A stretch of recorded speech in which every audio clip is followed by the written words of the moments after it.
Too often our public discourse fears real engagement. It pitches itself at the lowest possible level, always preaching to the choir so that no one will be angry, which usually means that no one will be interested. What is the point of free speech if we're always afraid to speak freely? Not long ago, I asked a professor of religion what she did to suit the comfort level of the diverse group of students in her class. "It is not my job to make people comfortable," she replied. "It is my job to educate them." I almost stood up and cheered.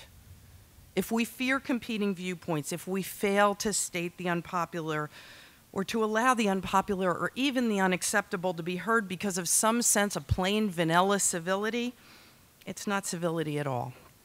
It's the denigration of human capacity for thought, the suggestion that we are fragile flowers incapable of disagreement, argument, or civil intellectual combat. Open your mouths, speak your piece, fear not. Believe me, as the mother of 3 college graduates, I can say unequivocally that we, your parents, have been paralyzed by fear as well. When you were first born, each of you, our great glory was in thinking you absolutely distinct from every baby who had ever been born. You were a miracle of singularity, and we knew it in every fiber. You shouted, "Dog." You lurched across the playground. You put a scrawl of red paint next to a squiggle of green, and we put it on the fridge and said, oh my God, you are a painter, a poet, a prodigy, a genius." But we're only human, and being a parent is a very difficult job. And over the years, we sometimes learn to want for you things that you did not necessarily want for yourself. We learn to want the lead in the play, the editorship of the paper, the lucrative job offer, the straight and narrow path that sometimes leads absolutely nowhere. We sometimes learn to fear your differences, not to celebrate them. Sometimes we were convinced conformity would make life better or at least easier for you. Sometimes we had a very hard time figuring out where we ended and you began. Guide us back to where we started. Help us not to make mistakes out of fear disguised as love. Learn not to listen to us when we are wrong, because sometimes we are. We have gone wrong in the stewardship of this nation and this planet. We have sometimes gone wrong in the management of our own lives. So I urge you today to sometimes ignore your elders, much as you love them, and to begin to say no to the Greek chorus that thinks it knows the parameters of a good life when all it knows is some one-size-fits-all version of human experience. Fear not.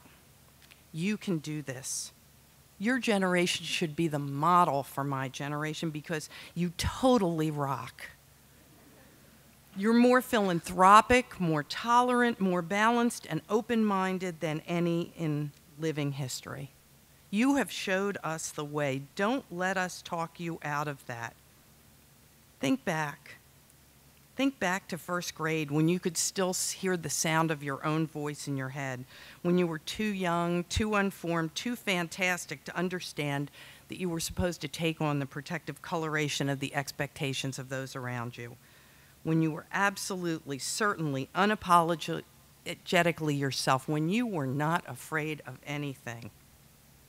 You are well qualified to be and create the next big thing for this nation because you leave here today with the most essential educational credential any 21st human being can have. During our lifetime, there has been a trend in colleges and universities towards creeping pre-professionalism. Parents who were paying a fortune for tuition asked, "What are you going to do with it?" And too often, institutions responded by creating programs and majors that were perilously close to technical school. Here was the problem with that.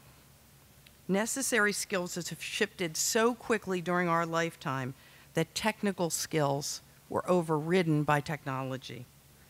What of those people who once learned to repair typewriters, who were key punch operators, or even who serviced landline phones? They're becoming obsolete. In a culture in which knowledge is moving at the speed of sound, there is nothing more valuable than a degree from a first-rate liberal arts college, and that is what you will get here today. One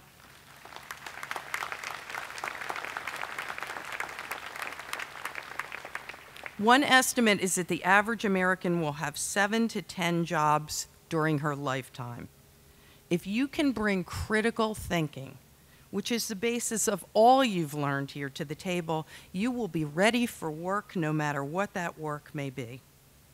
We need that critical thinking at this moment. We need you to do it for us. If you have bright ideas about how to restore confidence in Wall Street, teach kids with disabilities, serve customers and clients and patients, get books into the hands of readers, or run schools at work, we are waiting breathlessly to hear them.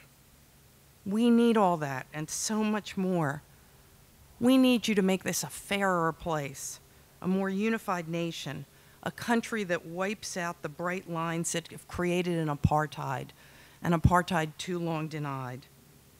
I know you hate to hear your parents say it when they're driving, but we are lost.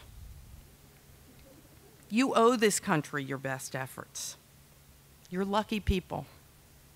Many in this country will never get the kind of education you earned here. You stand in the place of others, past and present, as do I. I stand here today in place of, in tribute to, generations of women denied the right to the pen and the podium.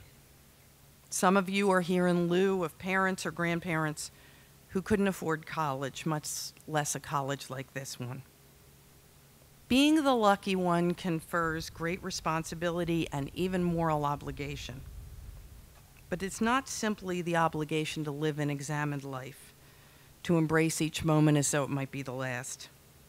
It's also to live each moment as though it might be the first, to throw your arms wide to the new, the unexplored, even to that of which you may be afraid. Don't cave to the status quo. Don't trade happiness for deferred gratification. Don't give up adventure for safety and security. The safe is the enemy of the satisfying. Deferred gratification has a way of being deferred forever. And the status quo, business as usual, the way things have always been done, has completely failed us. The last few years have made that eminently clear. How will your audacious and authentic new world work? I don't know. Helpful, right? Except that I don't know is one of the most exciting sentences in the English language, because in the right hands it suggests not ignorance, but discovery. It's the beginning of news reporting, medical research, stage preparation, business creation, legislation. I don't know. I don't know the answer to so many questions. Can Twitter ever be more than dopey haiku? Can the government ever really see beyond the bombastic fog that hangs over Washington? Can family life ever really be egalitarian and prejudice ever become a distant artifact? Can we ever value the wealth of our spirit more than the size of our salaries? You can help answer those questions if you dare. Be brave for your own sake and for the sake of the rest of us. I know that sounds hard, but I can offer you some simple guidance from Henry James, the most complex and cerebral of men, who once wrote, 3 things in human life are important. The first is to be kind. The second is to be kind. And the third is to be kind. We've let kindness slip away in our culture too, trading it for candor, which was not an even trade. Bring kindness back to our society. With that old house in ruins and the new one still to be built, you are the people who have to have the ability, the audacity, the ideals to answer these questions and so many more. Samuel Beckett once said, to find a form that accommodates the mess, that is the task of the artist now. The mess. The mess. That's finally what we're leaving you today, the mess. I won't apologize for that. Instead, I want you to see it for what it is, an engraved invitation to transformation. Certainty is dead. Long live the flying leap. Take it. Use it. Bring it. Bless you all. Congratulations.